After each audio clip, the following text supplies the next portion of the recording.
Dimulai dari sini, saya merasa bahwa sukses bukan lagi cuma sekedar angan-angan. Dimulai dari sini, saya mulai bertemu dan mempelajari ilmu ekonomi dan bisnis dari dosen-dosen yang profesional dan dosen-dosen yang benar-benar ahli di bidang ekonomi dan bisnis. Dimulai dari sini, saya diajarkan bagaimana menjadi seorang pebisnis yang handal dan terampil. Dimulai dari sini, saya mulai mengerti bagaimana merencanakan sebuah plan agar dapat direalisasikan dengan baik. Selain itu, dimulai dari sini, saya mulai mengerti bagaimana kesulitannya untuk menjadi seorang owner perusahaan yang harus mempertahankan, mengembangkan daripada usaha ini. Apalagi di tengah-tengah persaingan yang berat, dan lagi saya juga merintis karir sebagai karyawan Bank Jateng. Jadi dalam situasi ini saya harus berusaha dua-duanya, karir yang sukses dan usaha yang sukses pula. Sukses bagi saya sih adalah apa yang kita inginkan, apa yang kita cita-citakan bisa tercapai. Tidak mudah sih memang kalau mengingat banyak hal yang telah saya lalui baik suka maupun duka. Kadang teringat sih masa-masa kuliah saat bagaimana saya berjuang hingga menjadi seperti sekarang ini. Peningkatan skill dan kompetensi diasah melalui pelatihan-pelatihan dan praktikum-praktikum di kampus yang sangat berguna sekali untuk perkembangan karier saya saat ini. Itu menjadi bekal yang sangat berharga untuk saya bisa menjadi sukses. Kegiatan kemahasiswaan memupuk percaya diri saya, sehingga menjadi bekal saya dalam berkarya di dunia kerja. Pendidikan di sini sangat berkualitas, mulai dari dosen, fasilitas pembelajaran, tidak heran akreditasinya bagus. Sukses kami dimulai dari sini. Sukses kami dimulai dari sini. Sukses kami dimulai dari sini.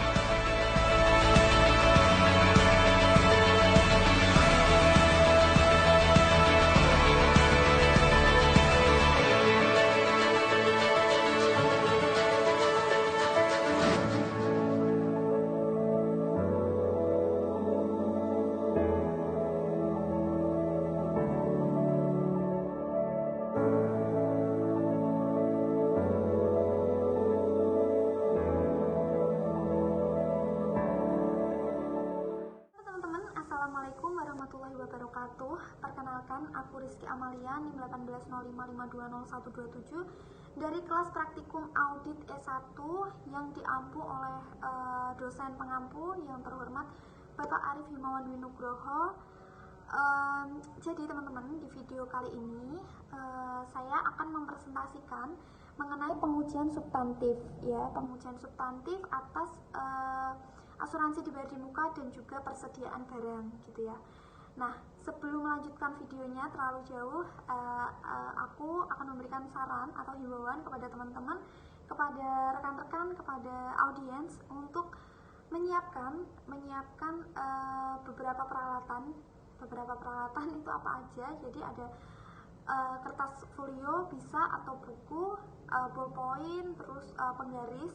Atau kalau teman-teman nggak mau ribet, nggak mau terlalu banyak perintilan gitu ya, nggak mau orangnya malas nulis, nggak apa-apa, kalian bisa buka laptop kalian, pakai Excel, atau kalau nggak ada lagi nggak bawa laptop, pakai HP juga bisa. Sekarang HP sekarang tuh udah canggih, udah ada program Excelnya seperti itu. Nah, kalian bisa buka Excel untuk apa, ngapain gitu kan, ngapain pakai Excel, ngapain harus tulis.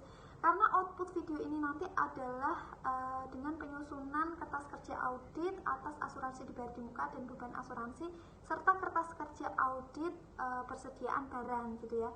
Jadi nanti di video ini saya akan menjelaskan mengenai gimana cara penyusunannya, gimana perhitungannya, gimana penginputan data dan segala macam.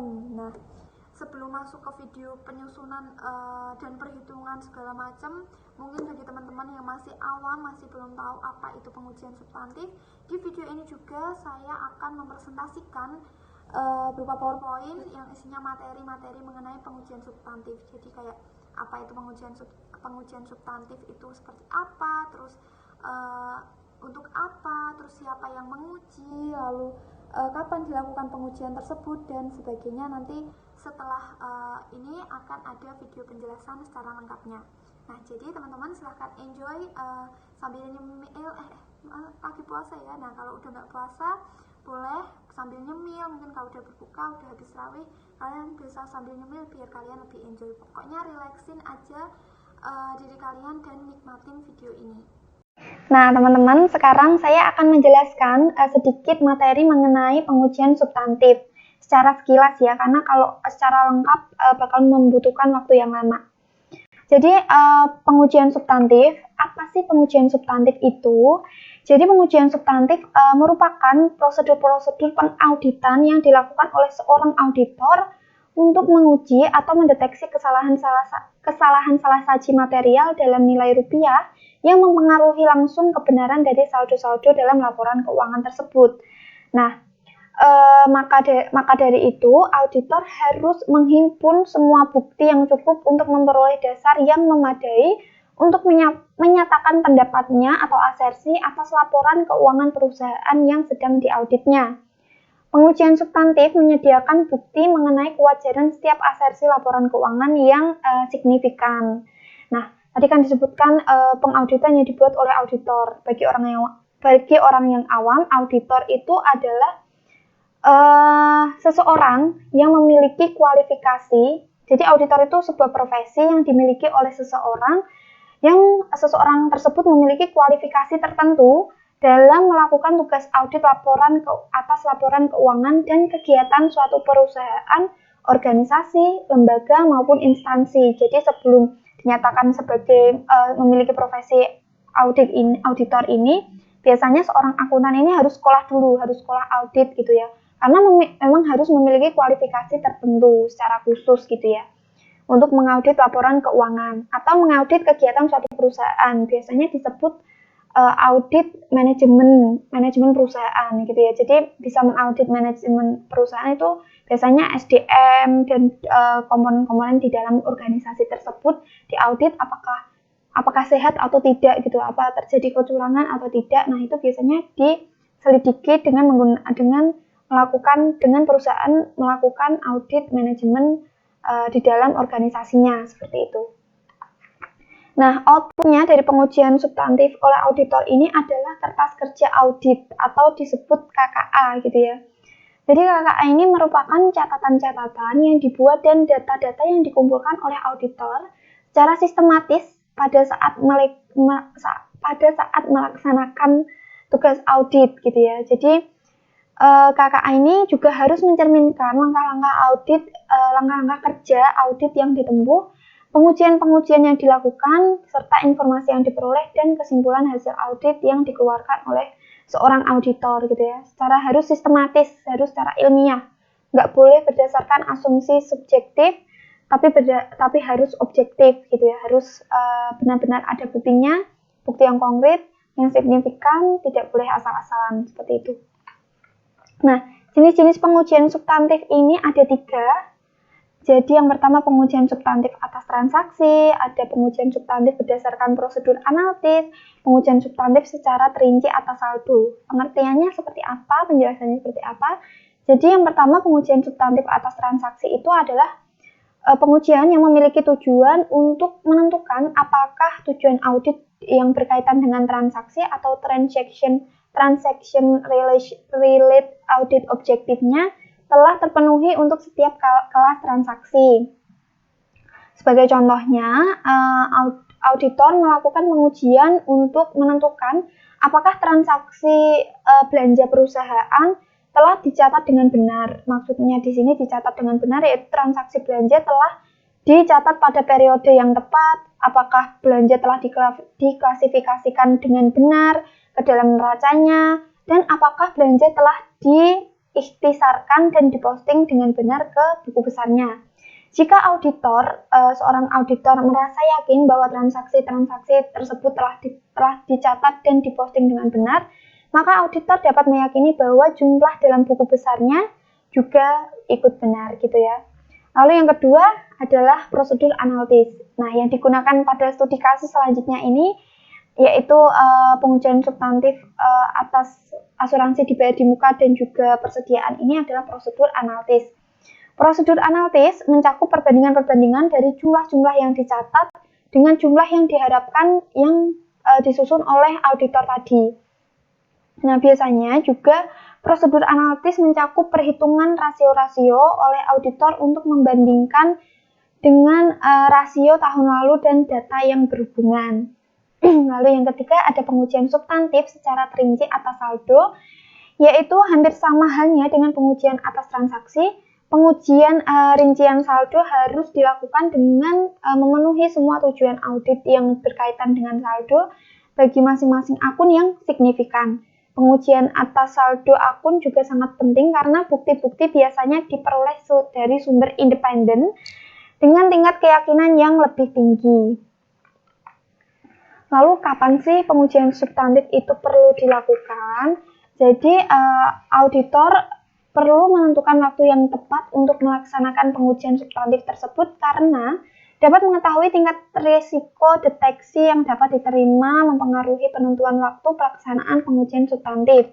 Jika risiko deteksi rendah, maka pengujian substantif lebih baik dilaksanakan saat atau dekat dengan tanggal neracanya. Selain itu, auditor juga dapat menentukan luas pengujian substantif yang artinya semakin rendah tingkat risiko deteksi yang dapat diterima, semakin banyak bukti yang harus dikumpulkan oleh seorang auditor. Auditor juga dapat mengubah jumlah bukti yang harus dihimpun dengan cara mengubah luas pengujian substantif yang sedang dilakukannya. Keputusan auditor tentang rancangan pengujian substantif didokumentasikan dalam kertas kerja dalam bentuk program audit atau kertas kerja audit. Tadi sudah saya singgung di awal juga. Nah, itu adalah presentasi ringkas mengenai pengujian substantif. Nanti kalau kurang jelas bisa ditanyakan di kolom komentar ya teman-teman. Sekarang setelah materi mengenai pengujian substantif, sekarang saya akan menjelaskan mengenai penyusunan kertas kerja audit atas asuransi dibayar di muka dan beban asuransi dan juga kertas kerja audit atas persediaan. Jadi di sini saya sudah menyiapkan file Excel seperti yang tadi saya jelaskan ke teman-teman. Teman-teman boleh menggunakan secara manual, yaitu buku, ballpoint, dan penggaris. Boleh juga menggunakan file Excel seperti saya biar lebih mempersingkat waktu gitu ya. Terus biar perhitungannya juga semakin yakin, karena kalau menggunakan Excel kemungkinan salah perhitungannya itu sedikit, tapi kalau penginputan angkanya itu benar. Nah, di sini sudah saya siapkan data kasus 1, yaitu data untuk menyusun kertas kerja audit asuransi dibayar di muka. Diperoleh dari mana? Dari soal yang diberikan oleh dosen pengampu saya, yaitu Pak Arif, untuk menyelesaikan studi kasusnya. Nah, di sini saya sudah masukkan datanya ke sini, sudah saya pindahkan.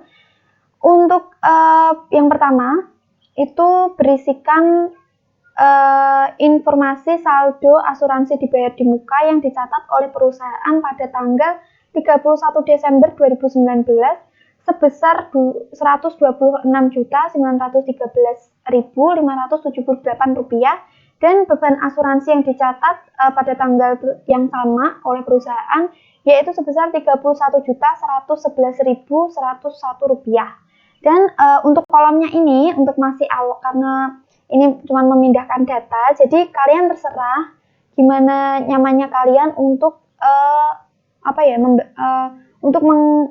memberikan kolom-kolom ini tuh terserah kalian. Jadi bisa ada perusahaannya, baru jenis asuransi, bisa ini nomor polis, bisa jangka waktunya bisa dibuat per tahun atau waktunya dan lain sebagainya. Itu terserah kalian, senyamannya kalian dalam menentukan. Nah, ini bisa di pause dulu videonya dan dipahami dulu soal kasus pertama ini.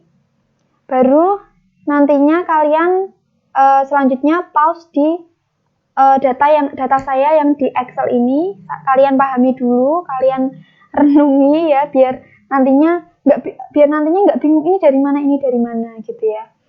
Nah, ini saya menggunakan 5 kolom yang untuk data pertama, yaitu ada jenis asuransinya, ada nomor polis, jangka waktunya di sini saya dijadikan bulan karena semuanya 3 tahun jangka waktunya. Untuk 3 tahun jadi bulan kan berarti 36 bulan. Lalu preminya saya tulis ulang, dan saldo awalnya. Saldo awalnya ini dari mana, kok ada yang di strip sih gitu kan. Saldo awal ini diambil dari kertas kerja audit D1 tahun 2018, tahun sebelumnya. Nah, apabila asuransi ini belum selesai atau belum habis jangka waktunya gitu. Biasanya ini berarti habisnya kalau nggak di tahun 2019 berarti 2019 atau 2021 gitu ya. Seperti itu.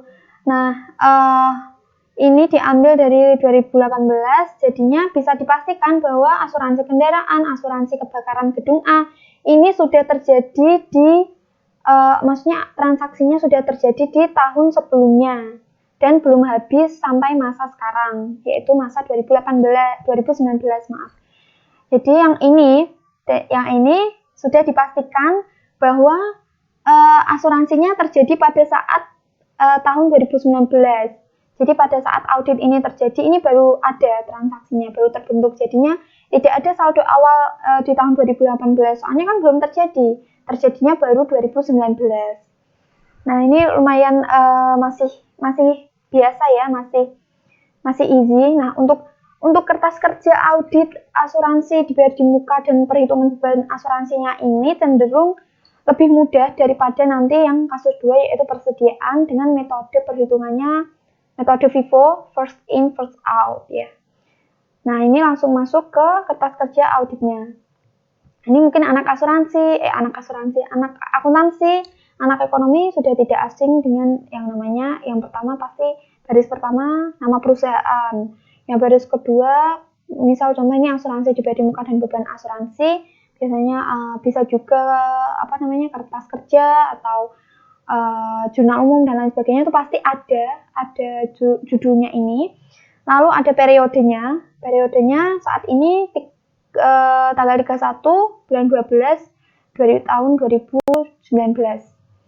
Nah, ini kalau kolom yang ini tidak bisa ditawar, jadi ini memang harus kalian menggunakan format seperti ini untuk perhitungannya, dan memang aturannya seperti ini, jadi yang ini tidak bisa ditawar. Kalau yang ini tadi kan bisa kalian sesuaikan dengan sepahamnya kalian, nah yang ini nggak bisa. Jadi ini memang sudah mutlak teman-teman, jadi ini kalian boleh pause videonya, ditulis sesuai dengan yang saya tulis sekarang.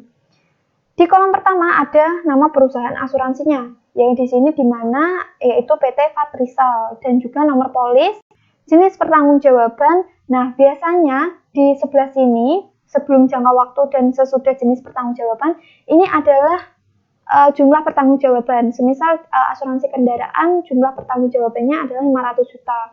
Kebakaran gudang A-nya 1 miliar dan seterusnya. Biasanya ada, tapi di kasus ini yang diberikan oleh dosen saya ini tidak disebutkan, jadinya tidak usah. Atau kalau memang di buku sudah ada formatnya ya, jumlah pertanggungjawabannya itu di strip aja atau dilewati. Nah, ini setelah jenis pertanggungjawaban, ini ada jangka waktunya dari kapan, dari tanggal berapa, bulan berapa, tahun berapa, sampai ke tanggal berapa, tahun berapa, bulan berapa gitu ya. Kalau jangka waktunya ini 3 tahun, berarti ya 2017 sampai 2020 seperti itu. Kalau ini saya rasa nggak ada permasalahan dalam penginputannya ya.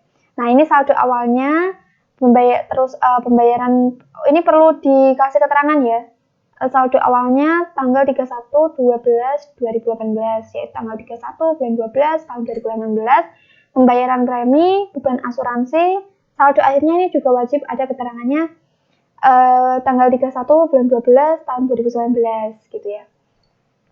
Nah, saya akan menjelaskan yang pertama mengenai perusahaan asuransinya, yaitu PT Fatrisal. Ini saya rasa tidak ada kendala.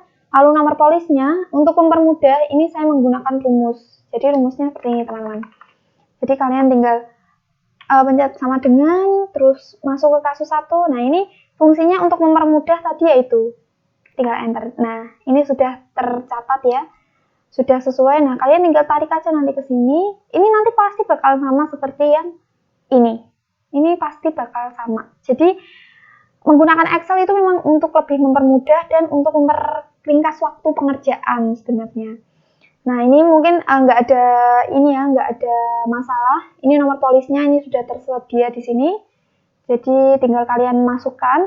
Lalu jenis pertanggungjawabannya seperti ini, asuransi kendaraan, asuransi kebakaran gedung A, dan di mana ini juga sudah saya sebutkan tadi di data kasus pertama. Jadi sama langkahnya, tinggal masukin aja sama dengan, terus pencet kasus 1, seret, enter. Nah, jadi seperti ini teman-teman. Nah, untuk jangka waktunya ini memang di sini sudah tersedia 28 Desember 2017, jangka waktunya 3 tahun. Berarti dari Desember 2017 1 tahun kemudian berarti berapa?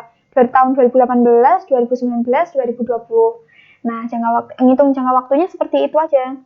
Berarti kalau 17 sampai ke 20 gitu ya. Kalau 2018 sampai ke 2021.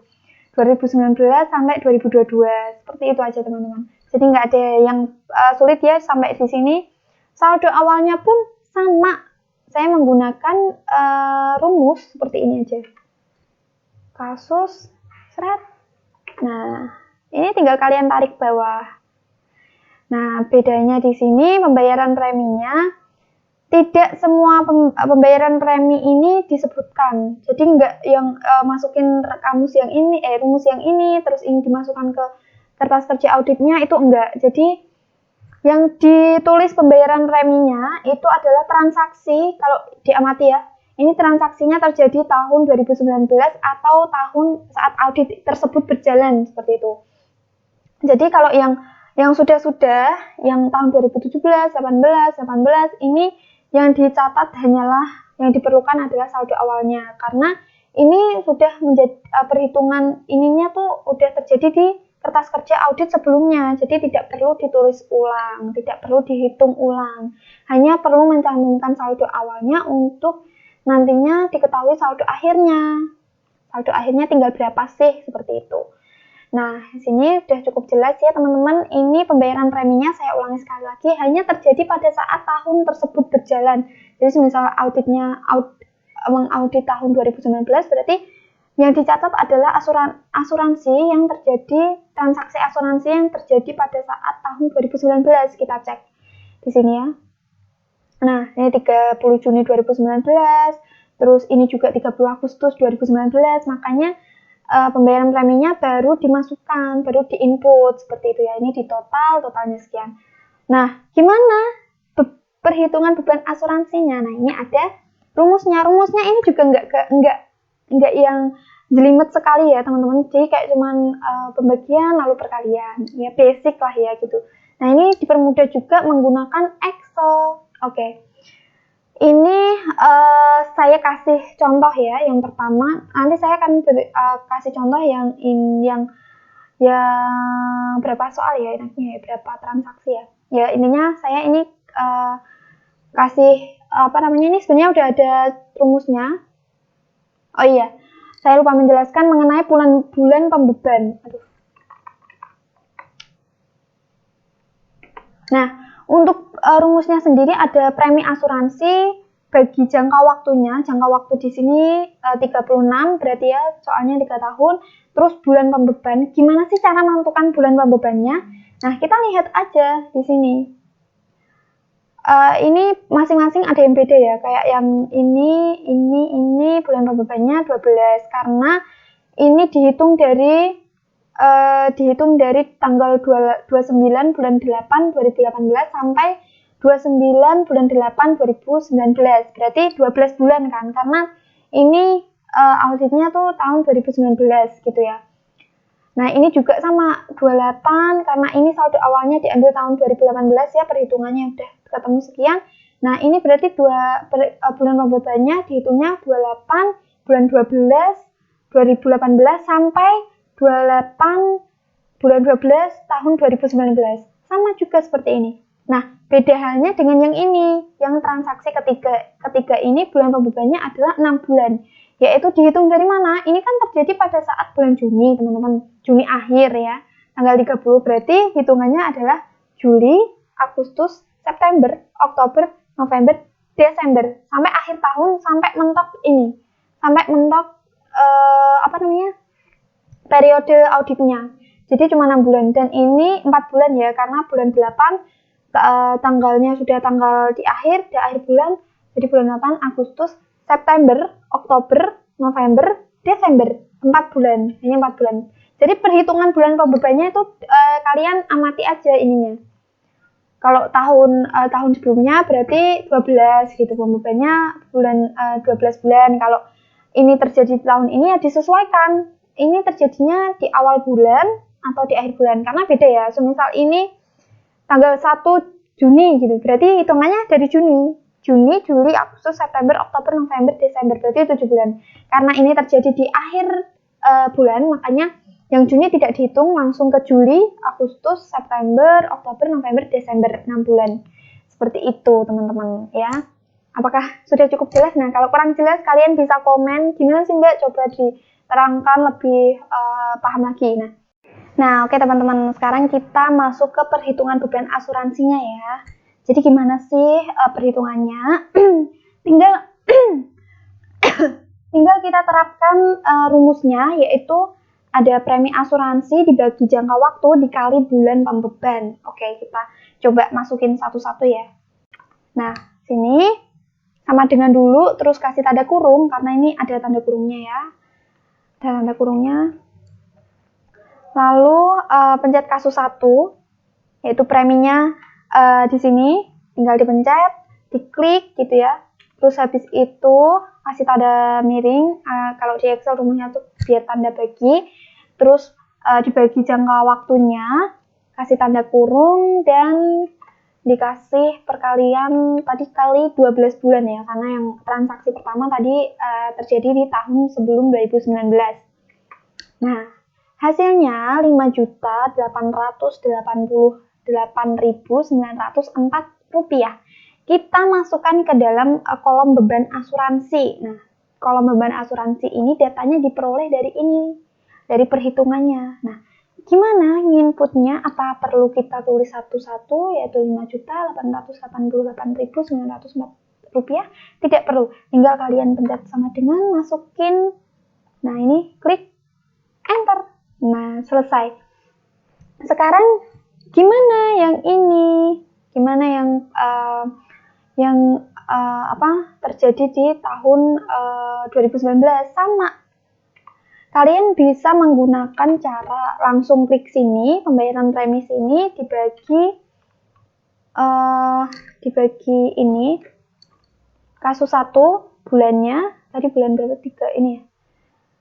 Iya, terus habis itu tanda kurung dikali 6 bulan. Nah, ketemu 9.444.654 rupiah. Gimana inputnya? Sama seperti tadi. Nah, seperti ini teman-teman. Gimana? Sudah cukup jelas? Ini sama, caranya sama. Ini bulan pembebannya 12.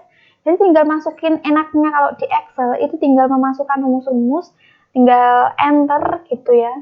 Terus kalau kalian yang pakai manual, kalian bisa hitung di kalkulator gitu ya. Sama rumusnya, sama persis. Tidak ada yang berbeda. Mau di Excel, mau di manual, caranya sama. Nah, sudah ketahuan beban asuransinya berapa aja, ini diambil dari sini ya, data-data ini. Sudah ketahuan di total, di jumlah, terus habis itu perhitungan saldo akhirnya gimana? Tinggal menghitung selisihnya. Gini, berarti kalau ini nggak ada pembayaran premi, pakainya saldo awal dikurangi beban asuransi. Ya, seperti ini. Karena ini kan habisnya beban asuransinya dapat dilihat ya, ini sama saldo akhirnya, karena ini saldo akhir ini digunakan untuk tahun 2020, kertas kerja audit tahun 2020, yang nantinya saldo akhirnya 0 karena ini sudah masa jangka waktunya sudah habis, maka nanti di tahun 2020 ininya nol karena pasti beban asuransinya ketemu ini dan saldo awalnya ini. Jadi kalau terjadi kalau diselisihkan pasti, kalau dikurangkan pasti hasilnya nol karena jangka waktunya sudah habis. Nah, sekarang yang kedua sama. Nah, ini juga sama, cuman ini pakainya pembayaran premi dikurangi beban asuransi. Nah, seperti ini teman-teman. Hasilnya angka cantik ya, 1, 2, 3, 4, 5, 6, 7, 8, 9. Ini ciri khas Pak Arif ya teman-teman. Biasanya dikasih angka-angka cantik seperti ini. Jadi ini berapa totalnya saldo akhirnya yang dicatat oleh auditor, yang ditemukan oleh auditor itu Rp123.456.789 dan untuk beban asuransinya Rp34.567.890. Kita coba cek. Nah, ini yang dicatat oleh perusahaan, yaitu sebesar saldo akhirnya 126 juta sekian dan beban asuransinya 31 juta sekian. Sedangkan yang diaudit oleh auditor adalah jumlah sekian. Maka diperlukan jurnal koreksi. Nah, ini usulkan jurnal penyesuaian atau apabila terjadi selisih perhitungan beban asuransi antara auditor dan perusahaan. Diperlukan dong karena perbedaan jumlah tadi, selisih jumlah. Nah, gimana perhitungannya? Sama, koreksi selisih. Nah, ini beban asuransi yang dicatat oleh PT Dana Adiwena diinput ke sini, yaitu sebesar 31 juta tadi. Lalu yang beban asuransi dari hasil audit ini tinggal dimasukkan ke sini, yaitu ini rumusnya, tinggal kalian pencet yang ini. Nah, ini kalau ini nanti kalian pencet pasti value karena ini ada 2 kolom, saya jadikan 1. Ini harus dihapus 1 dulu ini. Nah, pakainya yang awal. Oke, hasilnya ini. Selisihnya 3.456.789 rupiah atau 3456789. Angka cantik lagi ya teman-teman. Lalu asuransi ini saldo, perbedaan saldonya tadi ini sama ya, 3.456.789 rupiah. Nah, dikasih jurnal penyesuaiannya 31 bulan 12 tahun 2019 atau 31 Desember 2019, yaitu asuransi dibayar di muka dan beban asuransi. Nah, ini tinggal dimasukkan aja ya teman-teman. Nah, ini. Nah, dimasukkan seperti ini. Sudah selesai. Untuk perhitungan kertas kerja auditnya simpel sebenarnya. Kalau kalian yang penting itu adalah teliti dalam memasukkan ini tadi rumus, terus memasukkan preminya, saldo awalnya, yang penting itu. Setelah itu kalian pasti akan mudah karena tinggal selisih berarti pengurangan, paling pembagian, perkalian, hanya perhitungan-perhitungan basic ya menurut saya kalau yang ini. Nah, sekarang oke teman-teman, selanjutnya kita akan membahas mengenai kasus kedua, yaitu penyusunan kertas kerja audit persediaan. Nah, di sini udah saya pindahkan juga. Ini ya, boleh teman-teman lihat. Udah saya pindahkan juga kasus 2 ke Excel, ke data Excel saya. Nah, ini teman-teman boleh pause dulu videonya, terus habis itu difoto atau di screenshot. Nah, nanti dipahami dulu, dipahami datanya. Ini juga nih. Silahkan di pause dan di screenshot. Habis itu bandingkan dengan data saya yang udah saya masukkan ke Excel.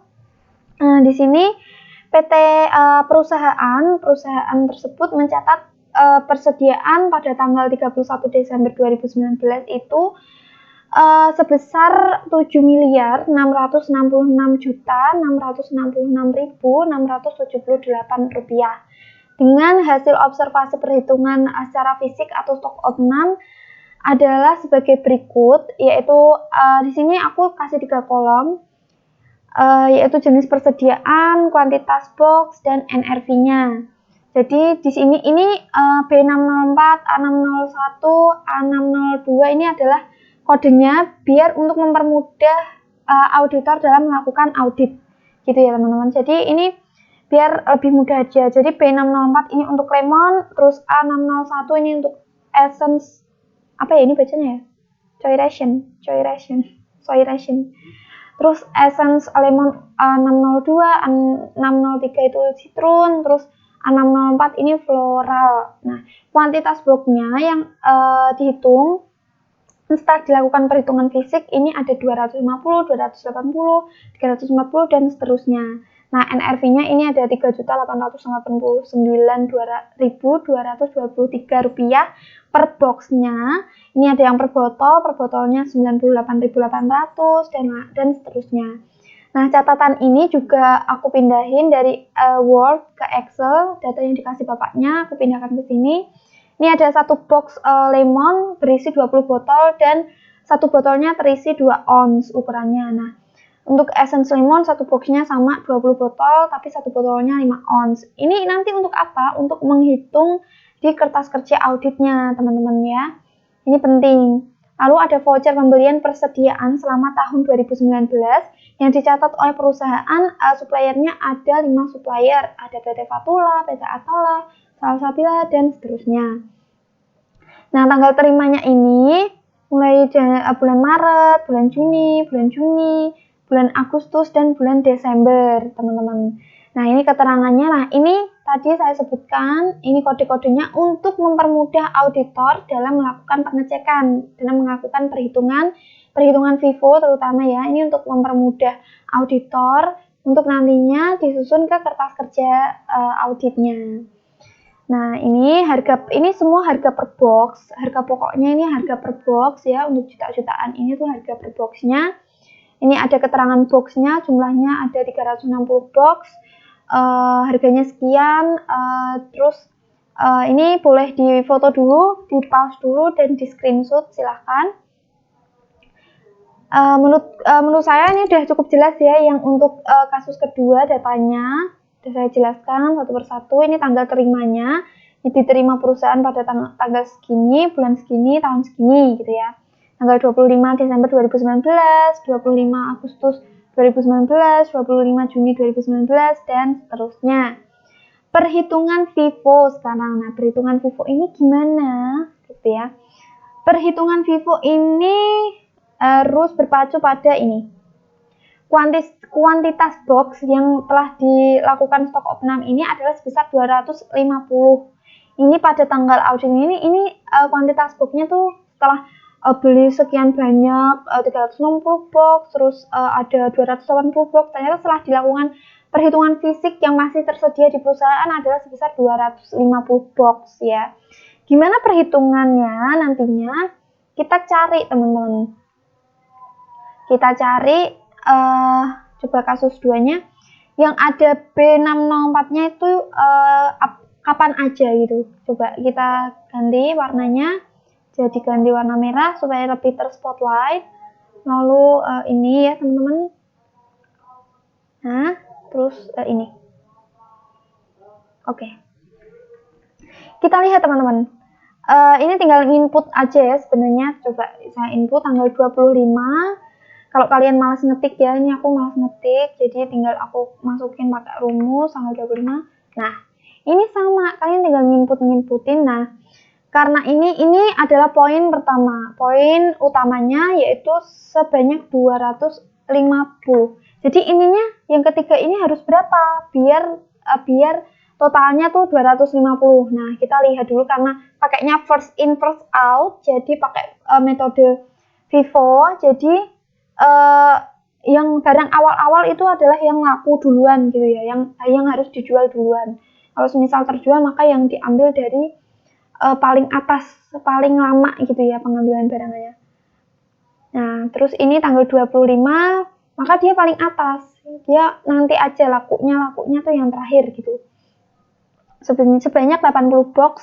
Harga per boxnya, harga pokoknya adalah 4.625.000. Nah, kita masukin datanya ke sini. Ini juga sama pakai rumus. Untuk rumusnya tadi sama, prosesnya sama aja. Pakai sama dengan terus ke kasusnya terus. Nah, ini terus nanti dari 250 dikurangi 80 kurangnya berapa? Kurangnya 170. Kita lihat di tanggal 25 bulan 6 ternyata ini 280. Berarti yang sisanya dari yang masih itu 170, sisanya itu berarti sudah terjual, udah sold gitu ya teman-teman. Makanya yang ini 0, nggak usah dimasukin semuanya datanya. Nah ini tetap dimasukkan, harga pokoknya dimasukkan, sama prosesnya kayak tadi, yaitu berapa? Tanggal 25 bulan 6, 3.542.975 rupiah ya teman-teman. Terus habis itu dikalikan untuk mencari cost-nya. Nah, kalau NRV itu udah tersedia di sini, di tabel ini. Kalian tinggal masukin aja nanti perbandingannya. Untuk perbandingan. Nah, untuk cari cost-nya ini tinggal dikalikan 80 dikali harga pokoknya, totalnya sekian. Terus nanti di total, tinggal ini ditarik ke sini. Nah, hasilnya ini teman-teman. Ya. Terus ini cari cost-nya gimana? Ini dibagi 250. Nah, hasilnya sekian. Hasilnya sama, NRV dan cost-nya itu sama, berarti tidak ada yang dipilih. Nah, kalau NRV sama cost-nya ada yang lebih rendah, maka yang dipilih adalah yang terendah. Jadi semisal paling rendah ini cost-nya, maka yang dipilih cost. Tapi kalau NRV yang paling rendah, semisal 98.500, maka yang dipilih adalah NRV-nya teman-teman. Jadi ini yang diambil adalah harga paling rendah ya, harga terendah. Ini sama, caranya sama, 280 berarti 200, ininya 100 mesti. Tanggal 25 bulan, kita cek teman-teman. Tanggal ini 100 box nih. Yang satunya 601 100 box.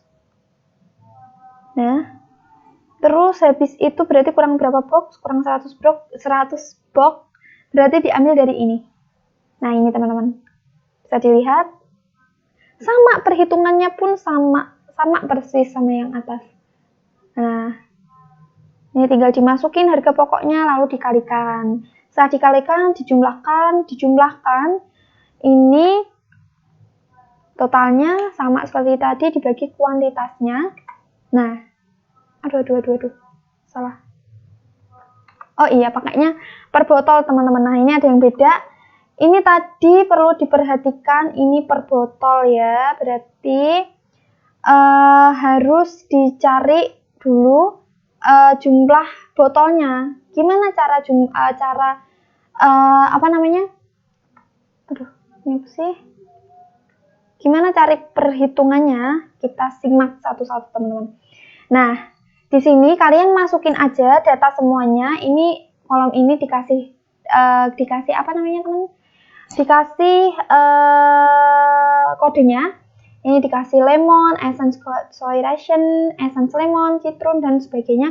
Nah, ini tadi didapat dari mana? Dari catatan. Nah, dari catatan ini diperolehlah ini kan ada 2 ounce, 5 ounce, 5 ounce dan 5 ounce. Nah, ini dipindahkan ke sini teman-teman. Ini jumlah boxnya dari ini tadi. Dari kuantitas perhitungan fisiknya atau stok opnamnya dipindah ke sini jumlah boxnya. Untuk menghitung jumlah botol ini berarti 20-nya dari mana? Dikali 20 itu dari mana? Dari ini teman-teman. Ini kan satu boxnya 20 botol. Maka dikalikan jumlah box dikalikan jumlah botolnya. Per boxnya tuh isinya berapa? 20 berarti ini dikali 20. Nah, seperti ini teman-teman. Juga sama dengan ini jumlah botolnya berapa. Nah, ini ada yang 25 tadi. Oh, ini. Yang 25 adalah yang citron. Tadi satu boxnya isinya 25 gitu ya. Terus untuk maka ini harus diketahui dulu. Terus baru perhitungan FIFO-nya. Perhitungan FIFO-nya tadi ini dibagi perhitungan ini dikali ini. Oh, jumlah botol ya. Dibagi perhitungan jumlah botolnya yang ini tadi itu.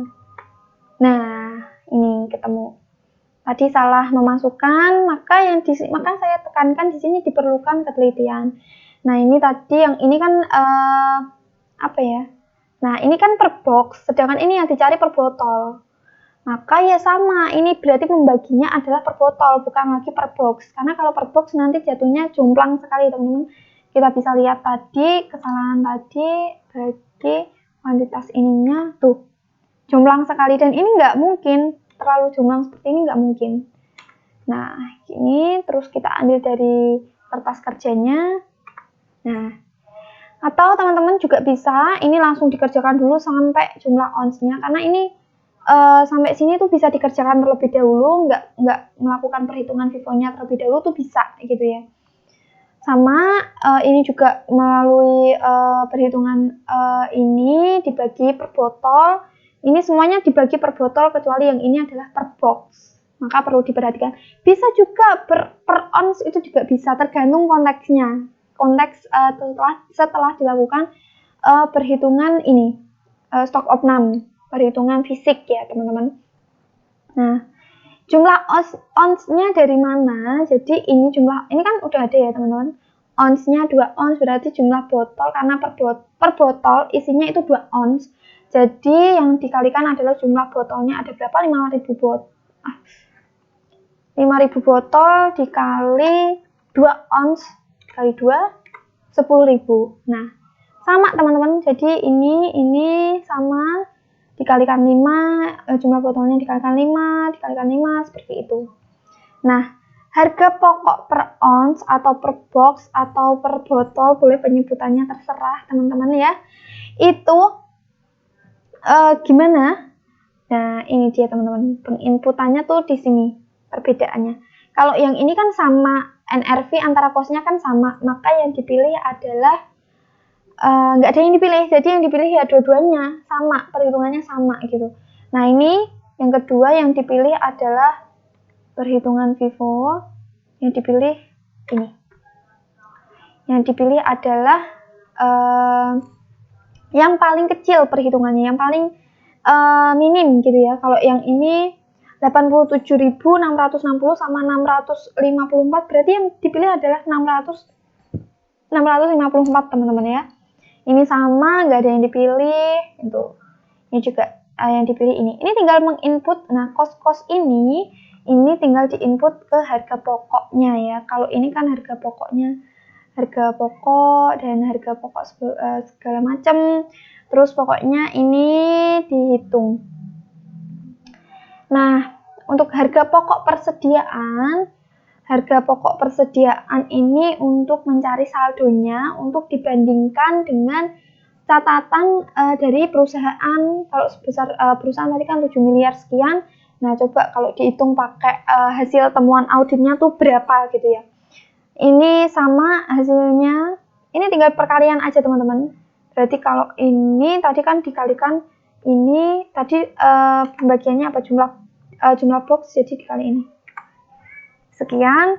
Kalau ini jumlah botol berarti ini harga pokok per onsnya dikali jumlah botol ini. Nah, ini kalian lakukan hal yang sama dan nantinya akan menemukan hasil bahwa totalnya 3.057.796.200 rupiah. Apa perlu dikoreksi? Perlu, karena terjadi perselisihan tadi. Perselisihan ini 7 miliar sekian dan ini hanya 3 miliar sekian. Maka dilakukan pengkoreksian ya teman-teman. Perhitungan saldo persediaannya yang dicatat 7.666.666.678 rupiah dikurangi persediaan dari hasil auditnya 3.057.796.200 rupiah, maka ketemulah koreksinya adalah sebanyak 4.808.478 rupiah. Nah, gitu teman-teman. Nah, ini adalah jurnal koreksinya harga pokok persediaan dan persediaan barang. Oke, finish. Kita sudah menyelesaikan kertas kerja audit persediaan barang, kertas kerja audit asuransi dibayar di muka. Sudah selesai. Nah, kalau teman-teman ada pertanyaan atau ada saran dalam mungkin saya kurang jelas dalam penyampaian atau terlalu belibet atau terlalu cepat, boleh kalian komen, kasih saran, kasih kritikan yang membangun. Dan saya ucapkan banyak terima kasih kepada teman-teman, kepada audiens yang sudah berantusias mau menyiapkan buku, mau menyiapkan Excel, dan ikut menghitung juga sama-sama, ikut mengkoreksi, terus segala macamnya. Saya ucapkan banyak terima kasih dan saya minta maaf apabila ada kekurangan. Nah, semoga puasanya lancar dan saya ucapkan minal aizin wal faizin, selamat lebaran kepada teman-teman semua. Saya akhiri video presentasi ini. Wassalamualaikum warahmatullahi wabarakatuh.